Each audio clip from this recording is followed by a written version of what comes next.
ನಮಸ್ಕಾರ ಗುರುಗಳಿಗೆ. ನಮಸ್ಕಾರ ಗುರುಗಳಿಗೆ. ನಮಸ್ಕಾರ. ನಮಸ್ಕಾರ ಗುರುಗಳಿಗೆ. ನಮಸ್ತೆ ಗುರುಗಳೇ. ಹರಿ ಶ್ರೀನಿವಾಸ ಸಾಷ್ಟಾಂಗ ನಮಸ್ಕಾರಗಳು.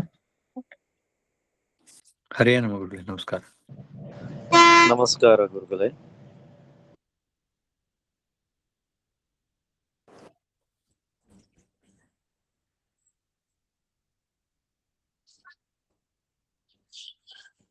ಸುಮತಿಭಿರನುಮೇಜಂ ಶುದ್ಧಕಾಜಂ ಸಖಾಜಂ ಸುಖಮಜಮನಪಾಜಂ ಮುಕ್ತ್ಯುಪಾಜಂ ವಿಮಾಜಂ ನೃಹಜಮಹಮಮೇಜಂ ಧ್ಯೇಜಮನ್ನಾಜಗೇಯಂ ಸದಜಮಸದಜೇಜಂ ಶ್ರೀಸಹಾಜಂ ಭಜೇಯಂ ತಪಸ್ವಾಧ್ಯಾಯ ಶುಶ್ರೂಷಾ ಕೃಷ್ಣಪೂಜಾರತಂ ಮುನಿಂ ವಿಶ್ವೇಶಮಿಷ್ಟದಂ ವಂದೇ ಪರಿಮ್ರಾಟ್ ಚಕ್ರವರ್ತಿನಂ. ಶ್ರೀ ಗುರುಭ್ಯೋ ನಮಃ. ಹರಿ ಓಂ.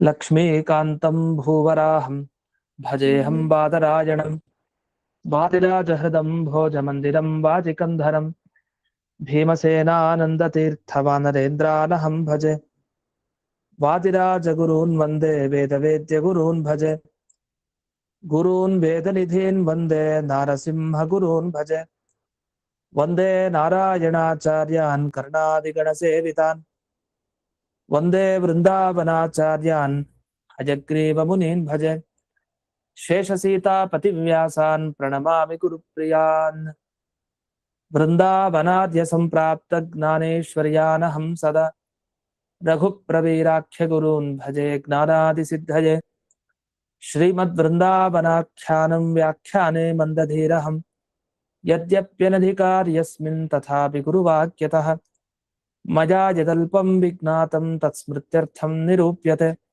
ಸಂತಃ ಸಂತು ಕೃಪಾವಂತೋ ಗುರುರಾಜಪದಾಶ್ರಯಾಃ.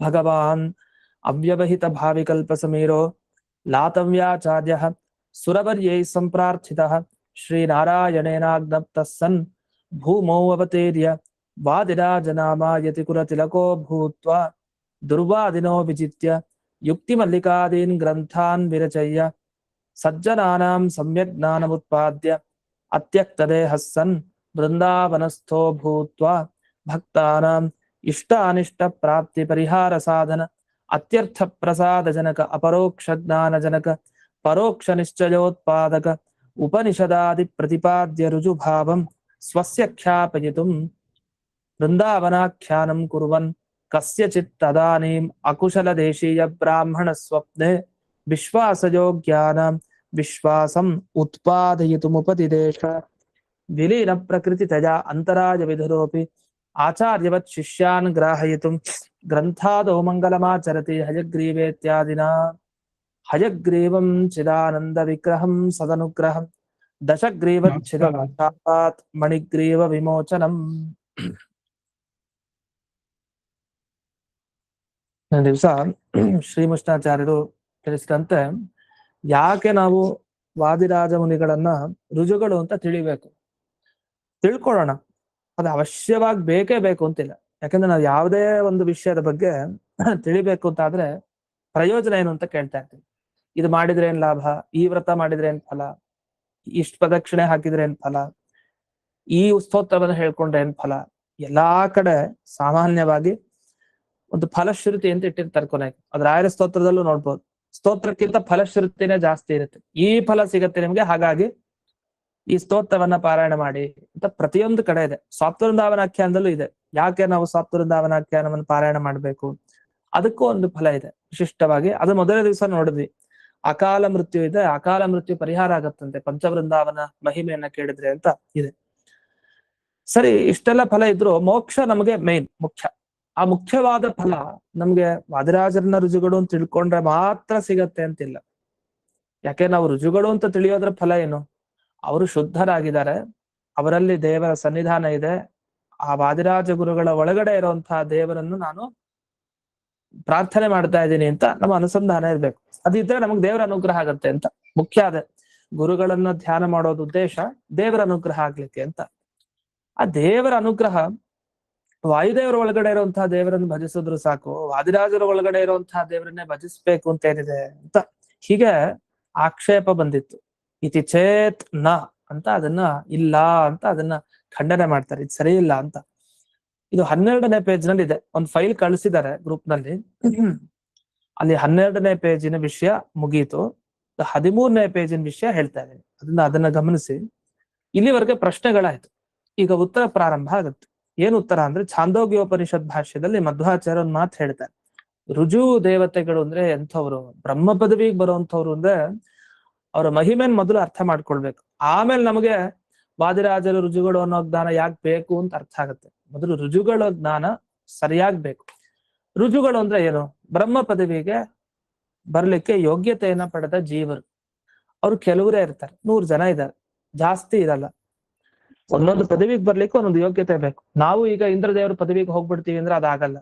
ಯಾರಿಗೆ ಯೋಗ್ಯತೆ ಇದೆಯೋ ಅದು ತೃಪ್ತ ಸಿದ್ಧ ಆಗ್ಬಿಟ್ಟಿರುತ್ತೆ. ಇವರು ಇಷ್ಟು, ಈ ಒಬ್ಬ ಜೀವನಿಗೆ ಇಷ್ಟು ಯೋಗ್ಯತೆ, ಇವನ್ ಎಷ್ಟು ಏರ್ಬಲ್ಲ ಅಷ್ಟು ಏರ್ತಾನೆ. ಅದ್ರ ಮೇಲೆ ಏನಾದ್ರು ಏರ್ಲಿಕ್ಕೆ ಹೋದ್ರೆ ಅಲ್ಲ ದೂಡ್ ಬಿಡ್ತಾರೆ. ಭಗವಂತನಿಗೊಂದು ಹೆಸರಿದೆ, ಏಧಮಾನ ದ್ವಿಟ್ ಅಂತ ಹೆಸರು. ಯೋಗ್ಯತೆಯನ್ನ ಮೀರಿ ಏನಾದ್ರು ನಾವು ಪುಣ್ಯ ಸಂಪಾದನೆಯನ್ನು ಅಥವಾ ಇನ್ಯಾವ್ದಾರ ಪದವಿಯನ್ನು ಬಯಸ್ತೀವಿ ಅಂತ ಹೊರಟ್ರೆ ಅದು ಆಧ್ಯಾತ್ಮ ಕ್ಷೇತ್ರದಲ್ಲಿ ಆಗ ಅದು ಸಿಗಲ್ವಂತೆ, ದೂಡ್ ಬಿಡ್ತಾನೆ. ಅವ್ರು ಎಷ್ಟು ಯೋಗ್ಯತೆ ಇದೆಯೋ ಅಷ್ಟೇ ಸಿಗೋದು. ಅದನ್ನ ನಮ್ಗೆ ಇಂದ್ರದೇವರ ಪದವಿ ಸಿಗಲ್ಲ. ಮನುಷ್ಯರ ಸಾಮಾನ್ಯರಿಗೆ ನಮ್ಗೆ ಯಾವುದೇ ಒಂದು ಉತ್ತಮ ಪದವಿಯನ್ನ ಸಿಗ್ಲಿಕ್ಕೆ ಸಾಧ್ಯ, ಪಡ್ಕೊಳ್ಳಿಕ್ಕೆ ನಮ್ಮ ಕೈಲಿ ಸಾಧ್ಯ ಇಲ್ಲ. ಯಾಕಂದ್ರೆ ಯೋಗ್ಯತೆ ಬಹಳ ಮುಖ್ಯ. ಆ ರೀತಿ ನೋಡಿದಾಗ ಬ್ರಹ್ಮ ಪದವಿಯನ್ನ ಪಡೀಲಿಕ್ಕೆ ಯೋಗ್ಯತೆ ಇರುವಂತಹ ಜೀವರ ಒಂದು ಗುಂಪಿಗೆ ರುಜುಗಳು ಅಂತ ಕರೀತಾರೆ. ಈಗ ಛಾಂದೋಗ್ಯೋಪನಿಷತ್ತಿನ ಭಾಷ್ಯದ ಒಂದು ಮಾತನ್ನ ಹಾಕಿದ್ದಾರೆ. ಗುಹ್ಯಾದೇಶ ಬ್ರಹ್ಮ ಪದೇ ಯೇ ಯೋಗ್ಯ ದೇವತಾಗಣ ಸರ್ವೇ ಗುಹ್ಯೋಪದೇಷ್ಟಾರ ಸರ್ವೇಶಾಂ ಗುರವೋಹಿತೆ. ಎಚ್ಚರ ಇರ್ಬೇಕಂತೆ. ರುಜುಗಳು ಅಂದ್ರೆ ಎಲ್ಲರಿಗೂ ಗುರುಗಳು, ಇಂಥವ್ರಿಗಂತವ್ರಿಗೆ ಅಂತಿಲ್ಲ. ಜಗತ್ನಲ್ಲಿರೋ ಪ್ರತಿಯೊಬ್ಬರಿಗೂ ಅಂದ್ರೆ ದೇವರು ಲಕ್ಷ್ಮೀ ದೇವಿಯನ್ನೆಲ್ಲ ಬಿಟ್ಟು ಮಿಕ್ಕಿದವ್ರು ಯಾರ್ಯಾರಿದ್ದಾರೆ ಅವರೆಲ್ಲರಿಗೂ ಅವರು ಗುರುಗಳು ಅಷ್ಟೇ. ಗುರುಗಳು ಅಂದ್ರೆ ನೇರವಾಗಿ ಉಪದೇಶ ಕೊಡ್ಬೋದು, ಇನ್ಯಾರ ಮುಖಾಂತರ ಕೊಡ್ಬೋದು. ಒಟ್ಟು ನಮಗ ಅವ್ರು ಗುರುಗಳು, ರುಜುಗಳು ಅಂದ್ರೆ. ಯಾಕೆ ಅವ್ರಿಗೆ ಅಷ್ಟೊಂದು ಮಹಿಮೆ? ಅವರಲ್ಲೇನಂಥ ಮಹಿಮೆ ಇದೆ ಅಂದ್ರೆ, ಸರ್ವೇ ಗುಹ್ಯ ಉಪದೇಷ್ಟಾರ. ಅವ್ರು ಹೇಳೋ ಉಪದೇಶ ಅದು ರಹಸ್ಯವಾದದ್ದೇ ಉಪದೇಶ, ಎಲ್ರಿಗೂ ಗೊತ್ತಾಗೋ ತರ ಏನು ಉಪದೇಶ ಕೊಡಲ್ಲ. ಈಗ ನೋಡಿ, ವಾದಿರಾಜರು ರುಜುಗಳು ಅನ್ಲಿಕ್ಕೆ ಇದೊಂದು ಪ್ರಮಾಣ. ಯಾಕೆಂದ್ರೆ ಅವ್ರು ಹೇಳೋ ವಿಷಯ ಎಲ್ಲ ರಹಸ್ಯ. ಅದು ಎಡಮುಖ ಬ್ರಾಹ್ಮಣನ ಕನಸಿನಲ್ಲಿ ಬಂದು ಪದೇ ಪದೇ ಆಗಾಗ ಬಂದು ಉಪದೇಶ ಕೊಟ್ಟು ತಾವು ಅನುಗ್ರಹವನ್ನ ಮಾಡ್ತಾ ಇದ್ದಾರೆ ನಮಗೆ. ಇದು ರಹಸ್ಯ ಉಪದೇಶ ಇಲ್ಲಿ ಬಂದಿರೋದು. ರಹಸ್ಯ ಉಪದೇಶ ಮಾಡುವಂಥದ್ದು ರುಜುಗಳ ಗುಣ. ಅದು ರಹಸ್ಯವಾದದನ್ನು ಉಪದೇಶ ಮಾಡೋದು. ಅದೇನ್ ರಹಸ್ಯವಾದದನ್ನು ಉಪದೇಶ ಮಾಡ್ತಾರೆ? ರಹಸ್ಯ ಅಂದ್ರೆ ಯಾರಿಗೂ ಗೊತ್ತಿಲ್ಲದಿರೋ ವಿಷಯ. ಈಗ ಸಾತ್ವನಾಮನಾಖ್ಯಾನದಲ್ಲಿ ನಾವೇನ್ ಮುಂದೆ ವಿಷಯಗಳನ್ನ ಕೇಳ್ತೀವಿ ಪ್ರತಿ ಅಧ್ಯಾಯದಲ್ಲಿ, ಆ ವಿಷಯಗಳು ನಿಮಗೆ ಬೇರೆ ಕಡೆ ಸಿಗಲ್ಲ. ಬೇರೆ ಕಡೆ ಸಿಕ್ಕಿದ್ರೆ ಅದನ್ನ ರಹಸ್ಯ ಅಂತ ಯಾಕೆ ಕರೀತಾರೆ? ರಹಸ್ಯ ಅಂದ್ರೆ ಬೇರೆ ಎಲ್ಲೂ ಸಿಗ್ಬಾರ್ದು, ಆದ್ರೆ ಈ ಗುರುಗಳಿಂದ ಮಾತ್ರ ಸಿಗ್ಬೇಕು. ಅಂಥ ರಹಸ್ಯವ ಉಪದೇಶವನ್ನ ಕೊಟ್ಟು ಅದು ರಹಸ್ಯ ಹೇಳ್ತಾ ಇದಾರೆ ಅಂತ ಅರ್ಥ. ಇಲ್ಲ ಅಂದ್ರೆ ಗುಟ್ಟನ್ನು ಹೇಳ್ತೇನೆ ಬಾಯಿಲಿ ಅಂತ ಒಬ್ರ ಕಿವಿಗೆ ಹೇಳೋದು, ಅವನು ನೋಡು ನೀನ್ ಯಾರಿಗೂ ಹೇಳ್ಬೇಡ ಅಂತ ಇನ್ನೊಬ್ಬನಿಗೆ ಗುಟ್ಟು ಹೇಳೋದು, ರಹಸ್ಯ ಹೇಳ್ತೀನಿ ಅಂತ. ಕೊನೆಗೆ ಅರ್ಥ ಆಗತ್ತೆ, ನಮ್ಮನ್ ಬಿಟ್ಟು ಎಲ್ರಿಗೂ ಮೊದಲೇ ಗೊತ್ತಾಗಿತ್ತೆ ವಿಷಯ ಅಂತ. ಆ ತರ ಆಗ್ಬಾರ್ದು. ರಹಸ್ಯ ಅಂದ್ರೆ ಅದು ರಹಸ್ಯನೇ. ಎಷ್ಟೊಂದು ರಹಸ್ಯ ಏರಿದೆ ಸ್ವಾಪೃಂದಾವನಾಖ್ಯಾನದಲ್ಲಿ. ಅದನ್ನ ನೀವು ವಿಶೇಷವಾಗಿ 5ನೇ ಅಧ್ಯಾಯದಿಂದ ಹಿಡಿದು 11ನೇ ಅಧ್ಯಾಯದವರೆಗೆ ನೋಡ್ಬೋದು. ವಾದಿರಾಜರು ಶ್ವೇತದ್ವೀಪ, ಅನಂತಾಸನ, ವೈಕುಂಠದಲ್ಲಿ ನಡೆದ ಘಟನೆಗಳನ್ನೆಲ್ಲ ಹೇಳ್ತಾರೆ. ಇದು ಅಲೌಕಿಕ, ಅದು ನಮ್ಗೆ ಸಿಗೋದೇ ಇಲ್ಲ. ಅಂತ ಅಪರೂಪದ ಘಟನೆಗಳೆಲ್ಲ ಹೇಳ್ತಾರೆ. ಇದೆಲ್ಲ ಹೇಗ್ ಗೊತ್ತಾಯ್ತು ವಾದಿರಾಜರಿಗೆ ಅಂತ ಪ್ರಶ್ನೆ. ಅವ್ರು ರುಜುಗಳಾದ್ರಿಂದ ಗೊತ್ತಾಯ್ತು. ರುಜುಗಳಾದ್ರೆ ಹೇಗ್ ಗೊತ್ತಾಗತ್ತೆ ಅವ್ರಿಗೆ ಗುಹ್ಯಾದೇಶ ಬ್ರಹ್ಮಪದೆ ಅಂತ. ಯಾರು ಈ ಬ್ರಹ್ಮ ಪದವಿಗೆ ಬರುವಂತಹ ದೇವತೆಗಳ ಗುಂಪಿದೆಯಲ್ಲ, ಅವ್ರಿಗೆಲ್ಲ ದೇವರೇ ಉಪದೇಶ ಕೊಡ್ತಾನೆ ರಹಸ್ಯವಾಗಿ. ಆ ರಹಸ್ಯ ವಿಷಯವನ್ನ ತಿಳ್ಕೊಳಿಕ್ ಅವ್ರಿಗೆ ಯೋಗ್ಯತೆ. ಅದ್ರಲ್ಲಿ ಮೊದಲು ಬ್ರಹ್ಮದೇವರು, ಆಮೇಲೆ ವಾಯುದೇವರು, ಆಮೇಲೆ ವಾದಿರಾಜರು ಅಂದ್ರೆ ಲಾತವ್ಯರು ಬರ್ತಾರೆ. ಇದು ಒಂದು ವಿಷಯ. ಇನ್ನು ಇದು ಛಾಂದೋಗ್ಯೋಪನಿಷತ್ತಲ್ಲಿ ಬಂದಂತಹ ಒಂದು ಮಾತಾಯ್ತು ಭಾಷ್ಯದಲ್ಲಿ. ಇನ್ನೊಂದು ಮಾತಿದೆ, ಇಲ್ಲ 13ನೇ ಪೇಜಲ್ಲಿ ಮುಂದಕ್ಕೆ ಕೊಟ್ಟಿದ್ದಾರೆ, ಗಮನಿಸಬಹುದು. ತಸ್ಮಾತ್ ವಾಯುತ್ವ ಯೋಗ್ಯೈರ್ಹಿ ಯೇಷಾಂ ಲೋಕಾಃ ಪ್ರಕೀರ್ತಿತಾಃ ತೇಷಾಂ ಅಲೋಕಾಶಂಕಾಚ ನೈವ ಕಾರ್ಯಾರಿಣ ಕ್ವಚಿತ್ ಅಂತ. ಇದರ ಅರ್ಥ ಇಷ್ಟು: ಯಾರು ವಾಯುತ್ವ ಅಂದ್ರೆ ವಾಯುದೇವರ ಪದವಿಯನ್ನ ಪಡಿಲಿಕ್ಕೆ ಯೋಗ್ಯರೋ ಅಂತ ಇವ್ರಿಗೆಲ್ಲ ವಿಶೇಷವಾಗಿ ಜ್ಞಾನ ಇರತ್ತಂತೆ. ಲೋಕ ತುಂಬಾ ಚೆನ್ನಾಗಿರತ್ತೆ ಅವ್ರಿಗೆ ಅಂತ. ಲೋಕ ಅಂದ್ರೆ ಈ ಭೂಲೋಕ, ಭುವರ್ಲೋಕ, ಸುವರ್ಲೋಕ ಆ ಲೋಕ ಅಲ್ಲ ಹೊರತು. ಲೋಕ ಅಂದ್ರೆ ವಿಶೇಷವಾದ ಜ್ಞಾನ. ಆ ವಿಶೇಷವಾದ ಜ್ಞಾನ ಎಷ್ಟಿರತ್ತೆ ಅಂದ್ರೆ ಅವ್ರು ಯಾವತ್ತೂ ಎಡವೋದೇ ಇಲ್ಲ. ಅವರ ಜ್ಞಾನ ಪ್ರಕಾಶ ಅಷ್ಟಿರತ್ತೆ. ದೈತ್ಯರಿಗೂ ಗೊತ್ತಿರತ್ತಂತೆ ಇವರ ಜ್ಞಾನ ತುಂಬಾ ಚೆನ್ನಾಗಿದೆ, ರುಜುಗಳಿಂದ ನಾವು ಈ ವರವನ್ನ ಪಡ್ಕೊಂಡ್ರೆ ಅದು ವ್ಯರ್ಥ ಆಗಲ್ಲ ಅಂತ ಬ್ರಹ್ಮದೇವರನ್ನ ಕುರಿತು ಯಾವಾಗಲೂ ತಪಸ್ ಮಾಡ್ತಾ ಇರ್ತಾರೆ. ನಾವು ಅನೇಕ ಪುರಾಣಗಳಲ್ಲಿ ನೋಡ್ತೀವಿ, ಬ್ರಹ್ಮದೇವರನ್ನ ಕುರಿತು ತಪಸ್ ಮಾಡ್ತಾ ಇದ್ದಾರೆ. ಯಾಕೆ? ಅವ್ರಿಗೆ ಚೆನ್ನಾಗ್ ಗೊತ್ತು, ಬ್ರಹ್ಮದೇವರಿಗೆ ತುಂಬಾ ದಿವ್ಯವಾದ ಜ್ಞಾನ ಇದೆ, ಅವ್ರ ಹತ್ರ ವರವನ್ನ ಪಡ್ಕೊಳ್ಬೇಕು ಅಂತ ಇವರೆಲ್ಲ ತಪಸ್ಸನ್ನು ಮಾಡ್ತಾರೆ. ಮೆಸೇಜ್ ಹಾಕಿದ್ದಾರೆ, ಅದೇ ಈಗ ಒಂದು ಫೈಲ್ ಕಳಿಸಿದ್ದಾರೆ. ಆ ಫೈಲ್ ಹೆಸರನ್ನ ಯಾರು ಗೊತ್ತಿದ್ದವರು ಮೆಸೇಜ್ ಮಾಡ್ರಿ. ಒಟ್ಟು ಇದರಲ್ಲಿ 18 ಪೇಜ್ ಇರುವಂತ ಫೈಲ್ ಅದು, ಅದರಲ್ಲಿ 13ನೇ ಪೇಜ್. ತಸ್ಮಾತ್ ವಾಯುತ್ವ ಯೋಗ್ಯರಿಹಿ, ಹಾಗಾಗಿ ಇವ್ರನ್ನೆಲ್ಲ ಲೋಕ ಅಂತ ಕರೀತಾರೆ. ಅಲೋಕ ಶಂಕೆ, ಇವ್ರಿಗೆ ಜ್ಞಾನ ಇಲ್ಲ, ಇವ್ರಿಗೆ ದಿವ್ಯವಾದ ಆ ವರವನ್ನು ಕೊಡುವಂತ ಶಕ್ತಿ ಇಲ್ಲ ಅಂತ ದೈತ್ಯರಿಗೂ ಅನ್ಸಲ್ವಂತೆ. ಹಾಗೆ ಅದು ಯಾಕೆ ಅಂತಂದ್ರೆ ಅವ್ರು ವರ ಕೊಟ್ಟಿದ್ದೇ ಪ್ರಮಾಣ. ಬ್ರಹ್ಮದೇವರ ವರ ಯಾವಾಗಲೂ ದೈತ್ಯರಿಗಿರುತ್ತೆ, ಸಾಮಾನ್ಯವಾಗಿ ತಪಸ್ಸನ್ನು ಮಾಡಿ ಹೊಲಿಸ್ಕೊಂಡಿರ್ತಾರೆ. ಇಂಥ ಈ ಬ್ರಹ್ಮ ಪದವಿಯಲ್ಲಿರುವಂತಹ ಈ ಜೀವರಿಗೆ ಇನ್ನೊಂದು ಹೆಸರಿದೆಯಂತೆ, ಹಂಸ ಅಂತ ಕರೀತಾರಂತೆ ಅವ್ರನ್ನ. ಈ ಹಂಸ ಅಂತ ಏನು ದೇವತೆಗಳ ಗುಂಪಿದೆ, ಅದೇ ಋಜುಗಳ ಗುಂಪು, ಈ ಗುಂಪಿನಿಂದ ನಾವು ಜ್ಞಾನವನ್ನ ಪಡ್ಕೊಳ್ಬೇಕಂತೆ. ಯಾರು ಇವರಿಂದ ಜ್ಞಾನವನ್ನ ಪಡ್ಕೊಳ್ತಾರೋ ಅವರಿಗೇನೆ ಮೋಕ್ಷ, ಬೇರೆಯವ್ರಿಗೆ ಮೋಕ್ಷ ಅಲ್ಲ. ಹಾಗಾಗಿ ರುಜುದೇವತೆಗಳಿಂದ ನಮಗೆ ಜ್ಞಾನ ಬೇಕೇ ಬೇಕು, ಮೋಕ್ಷಕ್ಕೆ ಹೋಗ್ಬೇಕು ಅಂದ್ರೆ. ಇಷ್ಟು ಸ್ಪಷ್ಟವಾಗಿ ಪ್ರಮಾಣ ಇದೆ. ಅದರಲ್ಲಿ ಮೊದಲನೇ ಅವ್ರು ಯಾರು? ಗುರುರ್ ಬ್ರಹ್ಮ ಯತೋಂದ್ರಣ, ಮೊದಲು ಬ್ರಹ್ಮದೇವರು ಬರ್ತಾರೆ ಆ ರುಜುಗಣದಲ್ಲಿ. ಅವ್ರು ಯಾಕಂದ್ರೆ ಅವ್ರ ಪದವಿಲಿ ಅವ್ರು ಇದಾರೆ ಆಗ್ಲೇ, ಅವ್ರಿಗಿನ್ ಮುಂದೆ ಮೋಕ್ಷನೇ. ಆಮೇಲೆ ವಾಯುದೇವರು ಅವ್ರ ಪದವಿಗೆ ಬರ್ತಾರೆ. ಹೀಗೆ ಒಬ್ಬೊಬ್ರು ಒಂದೊಂದು ಪದವಿಗೆ ಬರ್ತಾರೆ. ಈ ಮಾತು ಬಹಳ ಮುಖ್ಯ. ತೇ ಮುಚ್ಯಂತೆ ನಚೈವ ಅನ್ಯೇ, ಅವ್ರಿಗೆ ಮಾತ್ರ ಮೋಕ್ಷ. ಯಾರಿಗೆ? ಯೈಹಿ ಜ್ಞಾನಂ ನಿಯಮೇನತು, ಯಾರು ಈ ರುಜುಗಳ ಒಂದು ಗುಂಪಿನಿಂದ ಜ್ಞಾನವನ್ನ ಪಡ್ಕೊಳ್ತಾರೋ, ಅಂದ್ರೆ ಅವರನ್ನ ನಾವು ಗುರುಗಳನ್ನಾಗಿ ಹೊಂದಿ ಅವರಿಂದ ನಾವೇನು ಉಪದೇಶ ಪಡಿತೀವೋ ಅಂಥವರಿಗೆ ಮಾತ್ರ ಮೋಕ್ಷ, ಇಲ್ಲ ಅಂದ್ರೆ ಇಲ್ಲ ಅಂತ. ಯಥೋಂದ್ರಣ, ಹೀಗೆಲ್ಲ ಇರೋ ವಿಷಯ ಇರೋದ್ರಿಂದಾಗಿ ಮೊದಲನೇದಾಗಿ ನಾವೇನ್ ಮಾಡ್ಬೇಕು ಅಂದ್ರೆ ಗುರುಗಳ ಅನುಗ್ರಹವನ್ನ ಪಡಿಬೇಕು, ಅದು ಕೂಡ ರುಜುದೇವತೆಗಳ ಅನುಗ್ರಹ ಪಡಿಬೇಕು. ಇಷ್ಟೆಲ್ಲ ರುಜುಗಳ ಬಗ್ಗೆ ಉಪನಿಷತ್ ಭಾಷ್ಯದಲ್ಲಿ ಮಧ್ವಾಚಾರ್ಯರು ಹೇಳೋದಿದೆ. ಶ್ರುತಿಗೀತಾ ತಾತ್ಪರ್ಯ ವಚನ ಅಂತ ವೇದಗಳಲ್ಲಿ ಬಂದಂತಹ ವಿಷಯನೂ ಅದೇ, ರುಜುದೇವತೆಗಳಿಗೆ ಅಷ್ಟು ಪ್ರಾಮುಖ್ಯ ಇದೆ. ಇದಾದ್ಮೇಲೆ ಇನ್ನೊಂದು ಮಾತು ಇದೆ. ಅನಾದಿ ಕಾಲತ ಸರ್ವ ದೋಷಹೀನ ಗುಣಾಧಿಕಾಹ ಸರ್ವ ಜೀವಗಣೇಭ್ಯೋಯೇ ತೇಹಿ ವಾಯುತ್ವ ಮಾಪ್ನುಯು. ವಾಯುದೇವರ ಪದವಿ ಯಾರು ಪಡಿತಾರೆ ಅಂದ್ರೆ ಇವತ್ತಿನಿಂದ ಅಲ್ಲ, ಅನಾದಿ ಕಾಲದಿಂದ. ಜೀವ ಪರಮಾತ್ಮ ಈ ಆಕಾಶ ಕಾಲ ಅಂತ ಯಾವತ್ತಿಂದಿದೆಯೋ ಅವತ್ತಿಂದ ಕೆಲವರಲ್ಲಿ ದೋಷ ಇರಲ್ಲ, ಯಾವಾಗಲೂ ಗುಣನೇ ತುಂಬಿಕೊಂಡಿರತ್ತೆ. ಅಂಥ ಜೀವರ ಗುಂಪಿದೆ, ಆ ಜೀವರ ಗುಂಪಿಗೆ ಮಾತ್ರ ವಾಯು ಪದವಿ ಸಿಗತ್ತೆ. ಅಂಥವ್ರು ಯಾರು ಅಂದ್ರೆ ಅದೇ ರುಜುಗಳು ಅಂತ ಒಂದು. ಇನ್ನೊಂದು ಹೇಳ್ತಾರೆ, ರುಜುಗಳ ವಿಶೇಷ ಏನಂತಂದ್ರೆ ಈ ಮಹಾಭಾರತ ತಾತ್ಪರ್ಯನಿರ್ಣಯ ಮತ್ತೆ ಇತ್ಯಾದಿಗಳು, ಭಾಗವತ ತಾತ್ಪರ್ಯನಿರ್ಣಯ, ಇದನ್ನೆಲ್ಲ ಗಮನಿಸಿದಾಗ ಇನ್ನೊಂದು ಶ್ಲೋಕ ಬರುತ್ತಿಲ್ಲಿ. ರುಜವೋ ನಾಮಯೇ ದೇವಾಹ ದೇವಾನಾಮಪಿ ದೇವತಾಹ ವಿಶಿಷ್ಟ ಜ್ಞಾನ ಭಕ್ತಿಯಾದೋ ಸರ್ವ ಜೀವ ನಿಯಾಮಕ. ಇದ್ರ ವಿಶೇಷತೆ ಏನಂದ್ರೆ ರುಜುದೇವತೆಗಳದ್ದು ಅವರು ದೇವತೆಗಳಿಗೂ ದೇವತೆಗಳು ಆ ಥರ ಸ್ಥಾನ. ನಮಗೆ ದೇವತೆಗಳು ಅಂದ್ರೆ ದೊಡ್ಡ ಸ್ಥಾನ, ದೇವತೆಗಳಿಗೆ ದೇವತೆಗಳು ಅಂದ್ರೆ ಅದೇ ಅಂಥ ಸ್ಥಾನ. ಅಂತ ಸ್ಥಾನದಲ್ಲಿ ರುಜು ದೇವತೆಗಳು ಇರ್ತಾರೆ. ಅವರು ಯಾಕೆ ನಮಗ್ ಮುಖ್ಯ ಅಂದ್ರೆ ಎಲ್ಲಾ ಜೀವರನ್ನ ನಿಯಮನ ಮಾಡೋದು ಅವರೇ. ದೇವರನ್ನ ಬಿಟ್ರೆ, ಲಕ್ಷ್ಮೀ ದೇವಿಯನ್ನ ಬಿಟ್ರೆ, ಆ ಇಬ್ಬರನ್ನ ಬಿಟ್ರು ಎಲ್ಲಾ ಜೀವರ ಪ್ರತಿಯೊಂದು ಜ್ಞಾನ ಭಕ್ತಿ ವೈರಾಗ್ಯ ನಮ್ಮಲ್ಲಿ ಏನೇ ಬರ್ಬೇಕು ಅಂದ್ರೆ ಇವ್ರ ಅನುಗ್ರಹ ಇರ್ಬೇಕು. ಇವ್ರ ಅನುಗ್ರಹ ಇಲ್ದೇನೆ ಅದನ್ನ ನಾವು ಪೂರ್ತಿ ಪಡಿಲಿಕ್ಕೆ ಆಗಲ್ಲ. ನಾವು ದೇವ್ರ ಮೇಲೆ ಭಕ್ತಿ ಮಾಡ್ಬೇಕಾ, ಇವ್ರ ಅನುಗ್ರಹ ಬೇಕು, ರುಜು ದೇವತೆಗಳ ಅನುಗ್ರಹ. ಸರಿಯಾಗಿ ವೈರಾಗ್ಯ ಬರ್ಬೇಕಾ, ದೇವರಲ್ಲ ಬೇರೆ ವಿಷಯದಲ್ಲಿ ವೈರಾಗ್ಯ ಬರ್ಬೇಕು ಅಂದ್ರೆ ರುಜುಗಳ ಅನುಗ್ರಹ ಬೇಕು. ಶಕ್ತಿ ಬೇಕಾ, ಆನಂದ ಬೇಕಾ, ನಾವ್ ಏನೇ ಪಡಿಬೇಕು ಅಂದ್ರು ಜೀವನದಲ್ಲಿ ಈ ರುಜು ದೇವತೆಗಳ ಅನುಗ್ರಹ ಬೇಕು. ಯಾಕೆ? ಸರ್ವ ಜೀವ ನಿಯಾಮಕ, ಎಲ್ಲಾ ಜೀವರಿಗೆ ನಿಯಾಮಕ ಅವರೇ, ಅಂತರ್ಯಾಮಿ ಒಳಗಡೆಯಾಗಿದ್ದು ಅವ್ರ ಅನುಗ್ರಹ ಮಾಡ್ತಾರೆ. ಇಷ್ಟಾದ್ಮೇಲೆ ಬ್ರಹ್ಮದೇವರು ಒಂದು ಮಾತು ಹೇಳ್ತಾರೆ. ಪ್ರಕಾಶ ಸಂಹಿತ ಅಂತ ಒಂದು ಗ್ರಂಥ ಇದೆ. ಆ ಪ್ರಕಾಶ ಸಂಹಿತೆಯಲ್ಲಿ ಒಂದು ಮಾತಿದೆ. ರುಜುದೇವತೆಗಳ ಬಗ್ಗೆ ಹೇಳಿ ವಾಯುದೇವರ ಬಗ್ಗೆನೂ ಹೇಳ್ತಾರೆ, ತಮ್ಮ ಬಗ್ಗೆನೂ ತಾವು ಹೇಳ್ತಾರೆ. ಏನ್ ಹೇಳ್ತಾರೆ? ಯಾವತ್ ಜ್ಞಾನಂ ಚಾಸ್ತಿಮೇ ವಾಸುದೇವೆ, ಇದೆಲ್ಲ ಇಲ್ಲೇ ಇದೆ, ಈ PDF ನಲ್ಲಿ ನಿಮ್ಗೆ ಶ್ಲೋಕಗಳು ಸಿಗತ್ತೆ, ಗಮನಿಸ್ಬೋದು. ತಾವತ್ ಜ್ಞಾನಂ ವಾಯುದೇವಸ್ಯ ಚಾಸ್ತಿ, ಯಾವತ್ ಜ್ಞಾನಂ ವಾಯುದೇವಸ್ಯ ಚಾಸ್ತಿ ತಾವತ್ ಜ್ಞಾನಂ ಚಾಸ್ತಿ ವೈತದ್ ರುಜೂನಾಂ ಅಂತ ಪ್ರಕಾಶ ಸಂಹಿತೆಯ ಮಾತು. ಪ್ರಕಾಶ ಸಂಹಿತೆ ಅಂದ್ರೆಲ್ಲ ಇದೆಲ್ಲ ಬಹಳ ಪವಿತ್ರ ಗ್ರಂಥಗಳಲ್ಲಿ. ಪಂಚರಾತ್ರ ಮಧ್ವಾಚಾರ್ಯರೇನು ಉಲ್ಲೇಖ ಮಾಡ್ತಾರೆ. ಈಗ 4 ವೇದ, ಮೂಲ ರಾಮಾಯಣ, ಮಹಾಭಾರತ, ಪಂಚರಾತ್ರ ಇವೆಲ್ಲ ಪ್ರಮಾಣ ಮಧ್ವ ಸಿದ್ಧಾಂತದಲ್ಲಿ. ಕೆಲವರೆಲ್ಲ ಪಂಚರಾತ್ರವನ್ನ ಪ್ರಮಾಣ ಅಂತ ಒಪ್ಪಲ್ಲ, ಬೇರೆ ಸಿದ್ಧಾಂತದವರು. ನಮ್ಮ ಸಿದ್ಧಾಂತದಲ್ಲಿ ಪಂಚರಾತ್ರ ತುಂಬಾ ಪ್ರಾಮುಖ್ಯ ಕೊಟ್ಟಿದ್ದಾರೆ, ತುಂಬಾ ಮಹತ್ವ ಇದೆ. ಪಂಚರಾತ್ರ ಉಕ್ತ ಪ್ರಕಾರ ವಿಷ್ಣುವಿನ ಪೂಜೆ, ದೇವತಾರಾಧನೆ ನಾವು ಮಾಡ್ಬೇಕು, ದೇವರ ಪೂಜೆನೆಲ್ಲ. ಆ ತಂತ್ರಸಾರ ಸಂಗ್ರಹನೆಲ್ಲ ಆಚಾರ್ಯರು ಏನ್ ರಚನೆ ಮಾಡಿದ್ದಾರೆ ಎಲ್ಲ ಪಂಚರಾತ್ರ ಆಗಮದ ಪ್ರಕಾರ. ಅದರಲ್ಲಿ ಅನೇಕ ಸಂಹಿತೆಗಳಿವೆ. ಅದರಲ್ಲಿ ಪ್ರಕಾಶ ಸಂಹಿತೆ ಅಂತ ಒಂದು ಗ್ರಂಥ.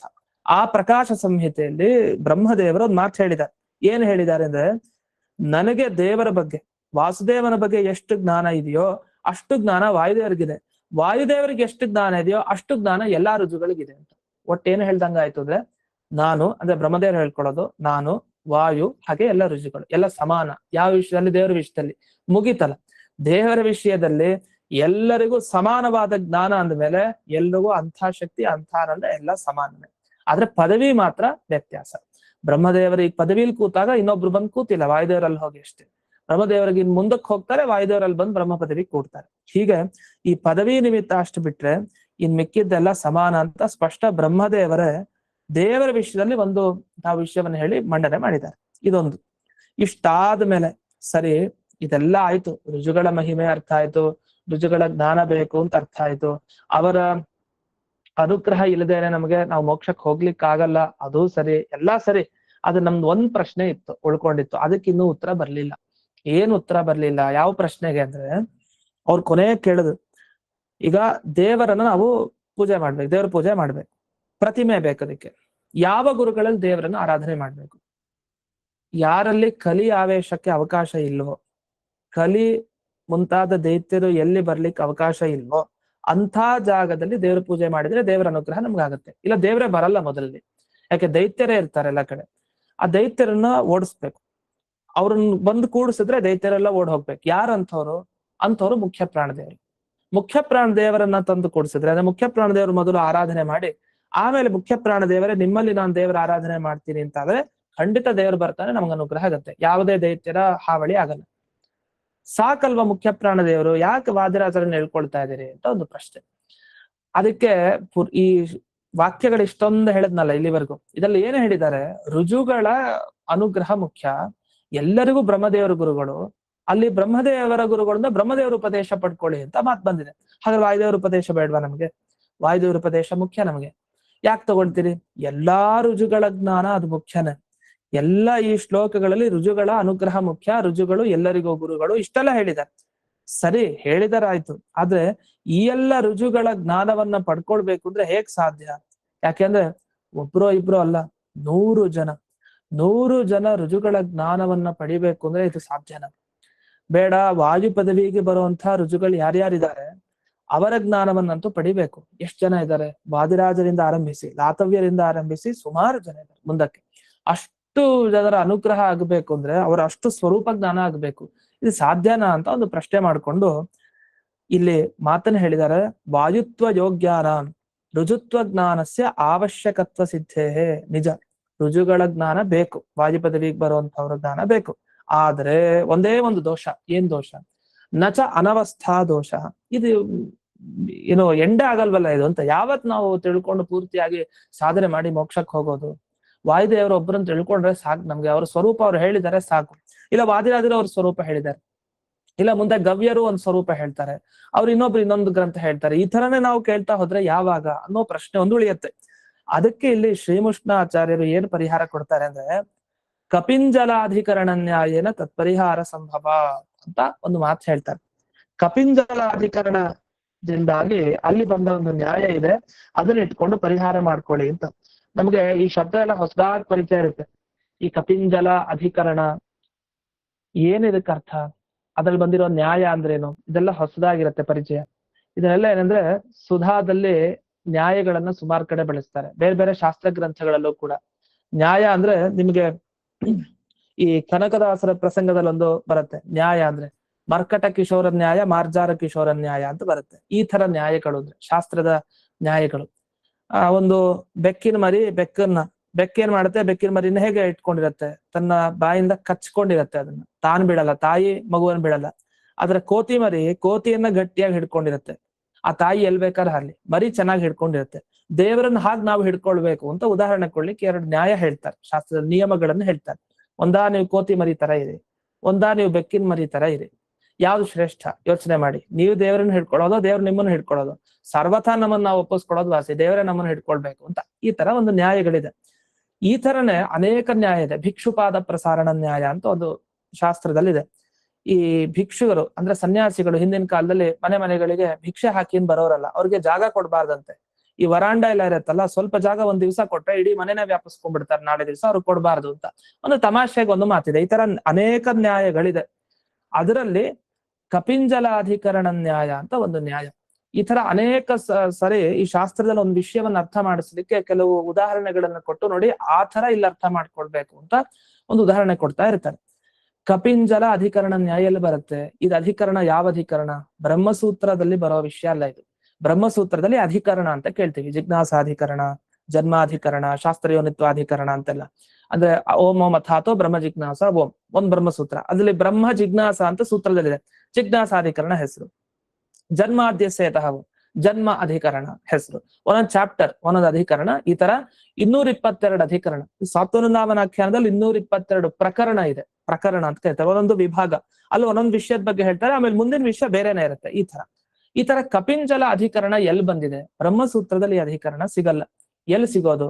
ಜೈಮಿನಿ ಸೂತ್ರಗಳಲ್ಲಿ ಅಧಿಕರಣ ಸಿಗುತ್ತೆ. ಅಂದ್ರೆ ಬ್ರಹ್ಮಸೂತ್ರದ ರಚನೆ ಮಾಡಿದ ವೇದವ್ಯಾಸರ ಶಿಷ್ಯರು ಜೈಮಿನಿ ಋಷಿಗಳು, ಅವರು ಬರೆದ ಮೀಮಾಂಸಾ ಸೂತ್ರಗಳು. ಅಲ್ಲಿ ಒಂದು ಸೂತ್ರ, ಸಂಖ್ಯಾಯ ಅಲ್ಪತ್ವಾದ್ ಗುಣಪ್ರಧಾನತ್ವಾದ್ ಯಥಾನ್ಯೇಷು ಅಂತ ಒಂದು ಜೈಮಿನಿ ಸೂತ್ರ. ಬ್ರಹ್ಮಸೂತ್ರದಷ್ಟೇ ಪವಿತ್ರ ಸೂತ್ರನೋ ಅದು. ಸಾಕ್ಷಾತ್ ವೇದವ್ಯಾಸರ ಶಿಷ್ಯರೇ. ವೇದವ್ಯಾಸರು ಅನೇಕ ಬಾರಿ ತಮ್ಮ ಶಿಷ್ಯರನ್ನು ಹೊಗಳುತ್ತಾರೆ. ಯಥಾ ಅನ್ಯಾರ್ಥೇಶ್ವಿತಿ ಜೈಮಿನಿಹಿ ಅಂತ ಬ್ರಹ್ಮಸೂತ್ರದಲ್ಲಿ ಜೈಮಿನಿ ಋಷಿಗಳನ್ನ ಹೆಸರನ್ನ ಹೇಳ್ತಾರೆ. ಯಾಕೆ ಹೇಳ್ತಾರೆ ಗುರುಗಳು ಶಿಷ್ಯರ ಹೆಸರನ್ನ? ಶಿಷ್ಯರದೊಂದು ಸಿದ್ಧಾಂತ, ನಂದೊಂದು ಸಿದ್ಧಾಂತ ಅಂತ ಹೇಳ್ತಾರೆ. ಅದ್ ಯಾಕೆ ಹೇಳ್ತಾ ಇದ್ರೆ ಶಿಷ್ಯರಿಗೆ ಕೀರ್ತಿ ಬರ್ಲಿ ಅಂತ ಅಲ್ಲೇ ಜಯತೀರ್ಥರ ವ್ಯಾಖ್ಯಾನ ಬರೀತಾರೆ. ಗುರುಗಳು ಶಿಷ್ಯರ ಬಗ್ಗೆ ಹೊಗಳಿದ್ರೆ ಶಿಷ್ಯರ ಕೀರ್ತಿ ಬರುತ್ತೆ. ಜನ ಎಲ್ಲ ಅನ್ಕೊಳ್ತಾರೆ, ಓ ಆ ಗುರುಗಳು ಇವ್ರನ್ನ ಹೊಗಳಿದ್ದಾರೆ ಅಂತ ಕೀರ್ತಿ ಬರುತ್ತೆ. ಹಾಗೆ ವೇದವ್ಯಾಸರು ಜೈಮಿನಿ ಋಷಿಗಳನ್ನ ಅಲ್ಲಲ್ಲಿ ತಮ್ಮ ಬ್ರಹ್ಮಸೂತ್ರಗಳಲ್ಲಿ ಹೊಗಳೋದು ಶಿಷ್ಯ ತುಂಬಾ ಬುದ್ಧಿವಂತ ಅನ್ನೋ ಅರ್ಥಲ್ಲ, ತಾವು ಹೊಗಳಿದ್ರೆ ಶಿಷ್ಯನ ಕೀರ್ತಿ ಬರುತ್ತೆ ಅನ್ನೋ ದೃಷ್ಟಿಯಲ್ಲಿ ಹೇಳಿದ್ದಾರೆ. ಅಂತ ಜೈಮಿನಿ ಋಷಿಗಳು ಈ ಕಪಿಂಜಲಾಧಿಕರಣದಲ್ಲಿ ಒಂದು ಆ ಸೂತ್ರದ ವಿವರಣೆ ಮಾಡ್ಬೇಕಾದ್ರೆ ಆ ಸೂತ್ರದ ಅರ್ಥವನ್ನ ಅನೇಕರು ಮೀಮಾಂಸಾ ಶಾಸ್ತ್ರದಲ್ಲಿ ವಿವರಣೆ ಮಾಡಿದ್ದಾರೆ. ಒಂದು ಪೂರ್ವ ಮೀಮಾಂಸಾ, ಉತ್ತರ ಮೀಮಾಂಸಾ ಅಂತ ಮೀಮಾಂಸಾ ಶಾಸ್ತ್ರ 2 ತರ ಇದೆ. ಅದರಲ್ಲಿ ಬ್ರಹ್ಮಸೂತ್ರಗಳೊಂದು, ಇದೊಂದು ಬ್ರಹ್ಮಸೂತ್ರಕ್ಕೊಂದು ಮೀಮಾಂಸಾ, ಬ್ರಹ್ಮ ಮೀಮಾಂಸಾ ಅಂತ ಏನ್ ಕರಿತೀವಿ, ಉತ್ತರ ಮೀಮಾಂಸಾ, ಪೂರ್ವ ಮೀಮಾಂಸಾ ಅಂತ ಈ ಜೈಮಿನಿಯ ಈ ಸೂತ್ರಗಳೇನಿದೆ ಅದಕ್ಕೆಲ್ಲ ಕರಿತೀವಿ. ಈ ಜೈಮಿನಿ ಸೂತ್ರಗಳಲ್ಲಿ ಒಂದು ವಿಷಯ ಹೇಳಿದ್ದಾರೆ. ಸಾಮಾನ್ಯ ಜೈಮಿನಿ ಸೂತ್ರಗಳ ಪರಿಚಯ ನಿಮ್ಗೆ ಮಾಡ್ಕೊಡ್ಬೇಕು ಅಂದ್ರೆ ಸುಲಭವಾಗಿ ಈ ಕರ್ಮಕಾಂಡ ಅಂತಿದೆ. ಕರ್ಮಕಾಂಡ ನಾವು ಲೋಕ ಭಾಷೆಯಲ್ಲಿ ಮಾಡೋ ಕರ್ಮಕಾಂಡ ಅದ್ ಬೇರೆ. ಇಲ್ಲಿ ಬರುವಂತಹ ಕರ್ಮಕಾಂಡ ಅಂದ್ರೆ ಯಾಗ, ಅಶ್ವಮೇಧ ಯಾಗ, ರಾಜಸೂಯ ಯಾಗ, ಸೋಮಯಾಗಗಳು, ಇನ್ನೇನೇನಿದೆ, ಸೋಮಯಾಗದಲ್ಲೇ ಕೆಲವು ಸೇರುತ್ತೆ. ಈ ತರ ಅನೇಕ ಯಾಗಗಳಿದೆ. ವೈದಿಕ ಯಾಗ, ವೇದದಲ್ಲಿ ಹೇಳುವಂತ ಯಾಗ. ಆ ಯಾಗವನ್ನು ಈ ಕಾಲದಲ್ಲಿ ಅನುಷ್ಠಾನ ಮಾಡೋದು ತುಂಬಾ ವಿರಳಾತಿ ವಿರಳ, ತುಂಬಾ ಕಷ್ಟ. ಯಾವಲ್ಲ ಒಂದ್ 3 ವರ್ಷಕ್ಕೊಮ್ಮೆ ದೊಡ್ಡದಾಗಿ ಯಾಗಗಳನ್ನ ಮಾಡೋದಿದೆ. ಪ್ರತಿನಿತ್ಯ ಅಗ್ನಿಹೋತ್ರ ಅಂತ ಕೆಲವರು ಇಟ್ಕೊಂಡಿರ್ತಾರೆ, ಆಗಾಗ ಅನುಷ್ಠಾನ ಮಾಡ್ತಾರೆ. ಅಶ್ವಮೇಧ ಯಾಗವನ್ನು ಮಾಡೋರು ಇಲ್ವೇ ಇಲ್ಲ, ಯಾಕಂದ್ರೆ ರಾಜ ಮಾಡ್ಬೇಕಷ್ಟೇ ಹೊರತು ಇನ್ಯಾರು ಮಾಡ್ಲಿಕ್ಕೆ ಸಾಧ್ಯ ಇಲ್ಲ. ನಾವು ಬರೀ ಪುರಾಣ ಕಾಲದಲ್ಲಿ ಎಲ್ಲ ಕೇಳ್ತೀವಿ ಈ ತರ ಯಾಗಗಳ ಬಗ್ಗೆ. ಆ ಯಾಗಗಳಲ್ಲಿ ಒಂದು ಕಡೆ ಏನ್ ಮಾಡ್ತಾರೆ, ಈ ಪಶುಗಳನ್ನ ಬಲಿ ಕೊಡ್ಬೇಕು ಅಂತ ಹೇಳ್ತಾರೆ. ಅನೇಕ ಕಡೆ ಬರುತ್ತೆ ಯಾಗದಲ್ಲಿ. ಅಲ್ಲಿ ಅಶ್ವಮೇಧ ಯಾಗದಲ್ಲಿ ಈ ಕುದುರೆನ ಬಲಿ ಕೊಡ್ಬೇಕು ಅಂತಿದೆ ವಸ್ತುತಃ. ಕುದುರೆನ ಬಲಿ ಕೊಡೋದು ಅಂದ್ರೆ ಕುದುರೆನ ಹಾಕ್ಕೊಡೋದಂತ ನಿಜ. ಆ ಕುದುರೆಯನ್ನ ಇಲ್ದೇ ಇರೋ ಹಾಗೆ ಮಾಡಿ ಏನೋ ಪ್ರಕ್ರಿಯೆ ಇದೆ. ಈ ತರ ಎಲ್ಲ ಈ ವೈದಿಕ ಈ ಕರ್ಮಕಾಂಡಗಳಲ್ಲಿ ಬರುತ್ತೆ. ಆದ್ರೆ ಕೆಲವುದು ಸರಿ ಇಲ್ಲ, ಆ ತರ ಬಲಿಯನ್ನು ಹೇಳಲಿಲ್ಲ.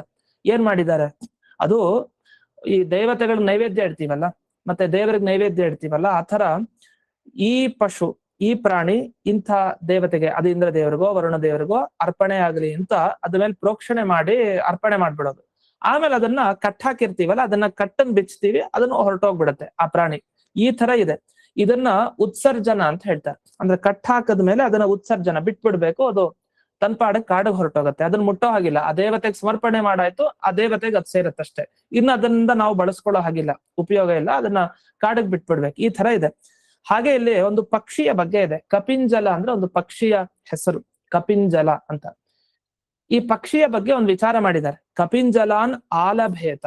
ಆಲಭೇತ ಅಂದ್ರೆ ಆಲಂಬನ ಮಾಡ್ಬೇಕು. ಆಲಂಬನ ಅಂದ್ರೆ ಆ ಪಕ್ಷಿಯ ಭಾಗಗಳನ್ನ ಕೆಲವರು ವ್ಯಾಖ್ಯಾನ ಮಾಡ್ತಾರೆ. ಹಾಗೆ ಅದನ್ನ ಕತ್ತರಿಸಿ ಕೆಲವು ಭಾಗ ಏನಿದೆ ಅದನ್ನ ಹಾಕ್ಬೇಕು ಯಾಗದಲ್ಲಿ ಅಂತ ಹೀಗೆಲ್ಲ ಕೆಲವರು ಅರ್ಥನೂ ಮಾಡಿದ್ದಾರೆ.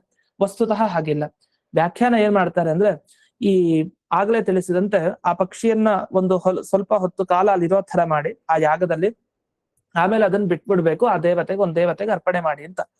ಇಲ್ಲಿ ಏನ್ ಚರ್ಚೆ ಬಂತು, ಇದನ್ಯಾಕೆ ಈ ಸ್ವಾತ್ಮವೃಂದಾವನಾಖ್ಯಾನದ ಈ ಸಂದರ್ಭದಲ್ಲಿ ಈಗ ವಾದಿರಾಜ ರುಜುಗಳು ಅಂತ ತಿಳಿಯೋ ಅವಶ್ಯಕತೆ ಇದೆಯಾ ಇಲ್ವಾ ಅನ್ನೋದಕ್ಕೆ ಅಲ್ಲಿ ಏನ್ ಉತ್ತರ ಬಂದಿದೆಯೋ ಆ ಉತ್ತರ ಇಲ್ಲಿ ತಿಳ್ಕೊಳ್ಳಿ ಅಂತ ಹೇಳಿಕ್ ಹೊರಟಿದ್ದಾರೆ ಶ್ರೀಮುಷ್ಣಾಚಾರ್ಯರು. ಅಂದ್ರೆ ಇವ್ರು ಮೀಮಾಂಸಾ ಶಾಸ್ತ್ರದ ಪಾಂಡಿತ್ಯ ಅಂತದ್ದು ತುಂಬಾ ಅಪರೂಪದ ಶಾಸ್ತ್ರ, ಅದನ್ನ ಓದೋರೆ ಕಡಿಮೆ. ಆ ಶಾಸ್ತ್ರದಲ್ಲಿ ಎಲ್ಲೋ ಒಂದು ಮೂಲೆಯಲ್ಲಿ ಹೇಳಿದ್ದಾರೆ ಅದನ್ನ. ಅದು ಬರೋದೇ ತುಂಬಾ ಆಮೇಲೆ ಮೊದಲು ಜೈಮಿನಿ ಸೂತ್ರಗಳೆಲ್ಲ ಸಿಗಲ್ಲ ಓದ್ತಾ ಬ್ರಹ್ಮಸೂತ್ರಗಳು 65 ನಮಗೆ ಸಿಗತ್ತೆ, ತುಂಬಾ ಕಡಿಮೆ ಸೂತ್ರಗಳು. ಆದ್ರೆ ಅದ್ರಲ್ಲ ಹಾಗಲ್ಲ, ತುಂಬಾ ಸೂತ್ರಗಳಿದೆ ಜೈಮಿನಿ ಸೂತ್ರಗಳು. ಅದು ಸಾವಿರಾರು ಗಟ್ಲೆ ಸೂತ್ರಗಳಿರೋದು ಜೈಮಿನಿ ಸೂತ್ರಗಳಲ್ಲಿ. ಅಷ್ಟೆಲ್ಲ ಇರುವಂತಹ ಸೂತ್ರಗಳಲ್ಲಿ ಆ ವಿಷಯವನ್ನ ಇದಕ್ಕೆ ಸಂಬಂಧ ಹಾಕಿ ಈ ಪ್ರಶ್ನೆಗೆ ಅದು ಉತ್ತರ ಅಂತ ಇವ್ರು ಹೇಳ್ತಾರೆ. ಅದು ತುಂಬಾ ಚಾಣಾಕ್ಷತನವನ್ನ ಬಳಸಿದ್ದಾರೆ, ತುಂಬಾ ಬುದ್ಧಿವಂತಿಕೆಯಿಂದ ಉತ್ತರ ಕೊಟ್ಟಿದ್ದಾರೆ. ಇದೇನ್ ಮಾಡಿದ್ರು ಈ ವಾಕ್ಯದಲ್ಲಿ, ಕಪಿಂಜಲಾನ್ ಆಲಭೇತ ಅಂತ ಇದೆ. ಈ ಕಪಿಂಜಲ ಪಕ್ಷಿಗಳನ್ನ ಆ ಯಾಗದಲ್ಲಿ ದೇವತೆಗಳಿಗೆ ಸಮರ್ಪಣೆ ಮಾಡ್ಬೇಕು ಅಂತ ನಾವಿಷ್ಟ ಅರ್ಥ ಮಾಡ್ಕೊಳ್ಳೋಣ. ಎಷ್ಟು ಪಕ್ಷಿಗಳನ್ನ ಸಮರ್ಪಣೆ ಮಾಡ್ಬೇಕು ಅಂತ ಅಲ್ಲಿ ಹೇಳಲಿಲ್ಲ. ಕಪಿಂಜಲಾನ್ ಅಂತ ಹೇಳಿದ್ದಾರೆ ಅಷ್ಟೇ. ಸಾಮಾನ್ಯ 1, 2, 3, 4 ಏನು ಹೇಳಲಿಲ್ಲ. ಕಪಿಂಜಲ ಅನ್ನೋದಕ್ಕೆ ಚಾತಕ ಪಕ್ಷಿಗೆ ಕಪಿಂಜಲ ಅಂತ ಕರೀತಾರೆ. ಕೆಲವರು ತಿತ್ತಿರಿ ಪಕ್ಷಕ್ಕೆ, ತೈತ್ತಿರಿಯೋಪನಿಷತ್ತು ತಿತ್ತಿರಿ ಅಂತ ಹೇಳ್ತೀವಲ್ಲ, ಆ ಪಕ್ಷಿಗೂ ಕರೀತಾರೆ. ಅದ್ರ ಚಾತಕ ಪಕ್ಷಿಗೆ ಕರೀತಾರೆ ಕಪಿಂಜಲ ಅಂತ ಪ್ರಸಿದ್ಧಿ. ಯಾಕೆ ಅದಕ್ಕೆ ಕಪಿಂಜಲ ಅಂತ ಕರೀತಾರೆ? ಕಪಿ ತರ, ಕೋತಿ ತರ ಬೇಗ ಓಡತ್ತಂತೆ, ಮತ್ತೆ ಕಪಿ ತರ ಓಡೋತ್ತೆ ಒಂದು ಕಪಿಂಜಲ. ಮತ್ತೆ ಇನ್ನೊಂದು ಶಬ್ದ ಮಾಡೋದು ವಿಚಿತ್ರವಾಗಿ ಶಬ್ದ ಮಾಡತ್ತಂತೆ ಅದ್ರ ಧ್ವನಿ, ಅಂದ್ರೆ ಕಪಿಂಜಲ ಅಂತ ಅದಕ್ಕೆ ಹೆಸರು ಅಂತ ಆ ಪಕ್ಷಿಗೆ ಹೆಸರು ಕೊಟ್ಟಿದ್ದಾರೆ. ಕಪಿಂಜಲಾನ್ ಅಂತ ಹೇಳಿದ್ದಾರೆ. ಸಂಸ್ಕೃತ ಬರೋರಿದ್ರೆ ಏನಂತಾರೆ? ಕಪಿಂಜಲಾನ್ ಅಂತ ಬಹುವಚನ ಈ ಶಬ್ದ ಅಂತ ಹೇಳ್ತಾರೆ. ಬಹುವಚನ ಅಂದ್ರೆ ಎಷ್ಟು? ನೀವೆಲ್ಲ ಊಟಕ್ಕೆ ಬನ್ನಿ ಅಂತ ಕರೆದ್ರೆ ಎಷ್ಟ್ ಜನ ಬರ್ತಾರೆ? 1, 2, 3, ಎಷ್ಟ್ ಜನ? 100 ಜನ ಇದೆ, 100 ಜನ ಬರ್ತಾರೆ. 200 ಜನ ಇದೆ, 200 ಜನ ಬರ್ತಾರೆ. ಯಾಕೆ? ನೀವೆಲ್ಲ ಬನ್ನಿ ಅಂತ ಬಹುವಚನ ಹಾಕ್ಬಿಡಿದೀವಿ ಊಟಕ್ಕೆ ಕರೆದಾಗ. ಎಲ್ರೂ ಬಂದ್ಬಿಡ್ತಾರೆ. ಆದ್ರೆ ಅದಕ್ಕೊಂದು ಅವಧಿ ಹಾಕ್ಬೇಕಲ್ಲ. ಎಲ್ರಿಗೂ ಅಂದ್ರೆ ನಮ್ ಕೈಲಿ ಆಗಲ್ಲ ಎಲ್ರಿಗೂ ಊಟ ಹಾಕಿಸ್ಲಿಕ್ಕೆ. ನಾವ್ ಇಷ್ಟು ಖರ್ಚು ಮಾಡಿರ್ತೀವಿ, ಇಷ್ಟು ಅಡ್ಗೆ ಮಾಡಿಸಿರ್ತೀವಿ ಅಷ್ಟೇ. ಇನ್ ನಮ್ ಕೈಲಿ ಸಾಧ್ಯ ಇಲ್ಲ. ಮತ್ ಎಲ್ರೂ ಊಟಕ್ಕೆ ಬನ್ನಿ ಅಂದ್ರೆ ಎಲ್ರು ಅಂದ್ರೆ ಎಷ್ಟು ತಗೊಳ್ಬೇಕು? ಇಲ್ಲ, ನಿಯಮ ಇಲ್ಲ. ಹಾಗಾದ್ರೆ ಯಾರು ಬೇಡ, ಒಬ್ರೋ ಇಬ್ರೋ ಸಾಕು ಅಂತ ಹೇಳ್ತೀವ. ಏನ್ ಮಾಡ್ತೀವಿ ಆ ಸಂದರ್ಭದಲ್ಲಿ? ಕಪಿಂಜಲಾನ್ ಆಲಭೇತ ಅನ್ನೋಲ್ಲಿ ಸಮಸ್ಯೆ ಆಯ್ತು. ಇದು 3 ಪಕ್ಷಿಗಳ, 4 ಪಕ್ಷಿನ, 100 ಪಕ್ಷಿನ, ಎಷ್ಟು ಪಕ್ಷಿ ಅಂತ ಪ್ರಶ್ನೆ.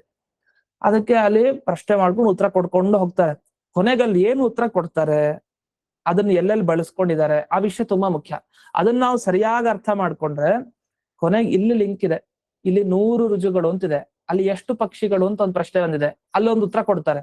ಆ ಉತ್ತರ ನಾವು ಇಲ್ಲಿ ಇಟ್ಕೊಂಡಾಗ ಓಹೋ, ಆವಾಗ ಗೊತ್ತಾಗತ್ತೆ ಬ್ರಹ್ಮದೇವರು ಮತ್ತೆ ವಾಯುದೇವರು, ಆಮೇಲೆ ವಾದಿರಾಜರ ಜ್ಞಾನ, ರುಜುತ್ವ ಜ್ಞಾನ ನಮಗ್ ಬೇಕೇ ಬೇಕು ಅಂತ ಆಗ ಅರ್ಥ ಆಗತ್ತೆ.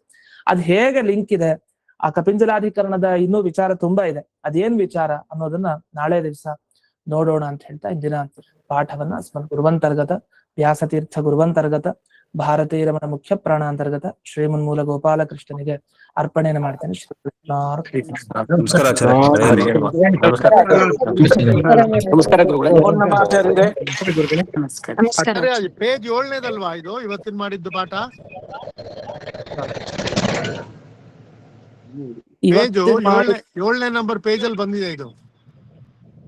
ಅಂದ್ರೆ ನಿಮ್ಗೆ ಇದು ಹೌದು 7ನೇದು, ಹೌದೌದು. ಹಾ, ಕಪಿಂಜಲಾಧಿಕರಣದ್ದು ಹೌದು. ಅಂದ್ರೆ 7ನೇ ಪುಟದಲ್ಲಿದೆ. ಆ ಇದು 18 ಪೇಜ್ ಅಲ್ಲಿ 13, 14 ಆ ತರ ಪೇಜ್ಗಳಲ್ಲಿ ಸಿಗುತ್ತೆ. ಯಾವ್ದು ಆಚಾರ್ಯ? ಅದೇ ನೀವ್ ಹೇಳಿದ್ ಸರಿ ಇದೆ. ಹಾ, ಸರಿ. ಆಮೇಲೆ ಇದು ಶ್ರೀಮುಷ್ಣಾಚಾರ್ಯದ್ದು ಇದಿದೆಯಾ PDF? ಈ ಕಳ್ಸಿರೋದೇ ಶ್ರೀ ಮುಷ್ಣಾಚಾರ್ಯದ. ಈ 18 ಪೇಜ್ ಇರೋದು? ಹೌದು. ಹಾ, ಸರಿ ಆಚಾರ್ಯ. ಇದ್ರಲ್ಲಿ ಎಲ್ಲ ಇದೆ ನೋಡಿ ಇವ್ರೆ, ಎಲ್ಲ ಇದೆ ಇದ್ರೊಳಗೆ. ಅಲ್ಲ, ಇವಾಗ ಆಖ್ಯಾನದ್ದು ಇದೆಯಾ ಅಂತ, ಆಖ್ಯಾನ ಪೂರ್ಣವಾಗಿ ವ್ಯಾಖ್ಯಾನ ಮಾಡಿದಾರ ಶ್ರೀಮುಷ್ಣಾಚಾರ್ಯ? ಇದರಲ್ಲಿ 18 ಪೇಜ್ ಅಷ್ಟೇ ಇದೆ, ಬೇರೆ ಫೈನಲ್ ಸಿಗತ್ತದು. ಆಮೇಲೆ ಕಳಿಸ್ತಿರಲ್ವಾ ಆಚಾರ್ಯ? ಶೇರ್ ಮಾಡ್ತಾರೆ, ನಿಮ್ಗೆ ಅನುಕೂಲ ಆಗತ್ತೆ. ಹೊಸದ ಗ್ರೂಪ್ ಅಲ್ಲಿ ಸಿಗತ್ತೆ. ಆಗ್ಲೇ ಆಚಾರ್ಯ. ನಮಸ್ಕಾರ ಆಚಾರ್ಯ. ಆಚಾರ್ಯ ಇಷ್ಟೊತ್ತು ಎಕ್ಸ್ಪ್ಲೇನ್ ಮಾಡಿದ್ದೆಲ್ಲ ಇದ್ರೊಳಗೆ ಇದೆ ನೋಡಿ. ಇವಾಗ PDF ಕಳಿಸಿದಾರಲ್ಲ 18 ಪೇಜ್, 14ನೇ ನಂಬರ್ ಪೇಜ್ ಅಲ್ಲಿ ಇದೆ. ನನ್ನ ಇದರಲ್ಲಿ 7ನೇ ಪೇಜ್ ನಲ್ಲಿ ಬರುತ್ತೆ, ಸಂಸ್ಕೃತದ ಲಿಪಿನಲ್ಲಿ. ಸಂಸ್ಕೃತ ಲಿಪಿ ಯಾವುದು? ಸಂಸ್ಕೃತದ್ದು ಇದು ಕಳಿಸ್ತಿರಲ್ಲ, ಉಪೋದ್ಘಾತ ಅಂತ ಬಂದಿಯಲ್ಲ ಅದು. ನಮಸ್ಕಾರ ಆಚಾರ್ಯ. ಅದೇ ಒಂದು 3 ಭಾಷೆಯಲ್ಲಿದೆ ನೋಡಿ. ಇವತ್ತು ಇವ್ರದ್ದು ಆರಾಧನೆ ಅಲ್ವಾ ಆಚಾರ್ಯ? ಯಾರ್ದು?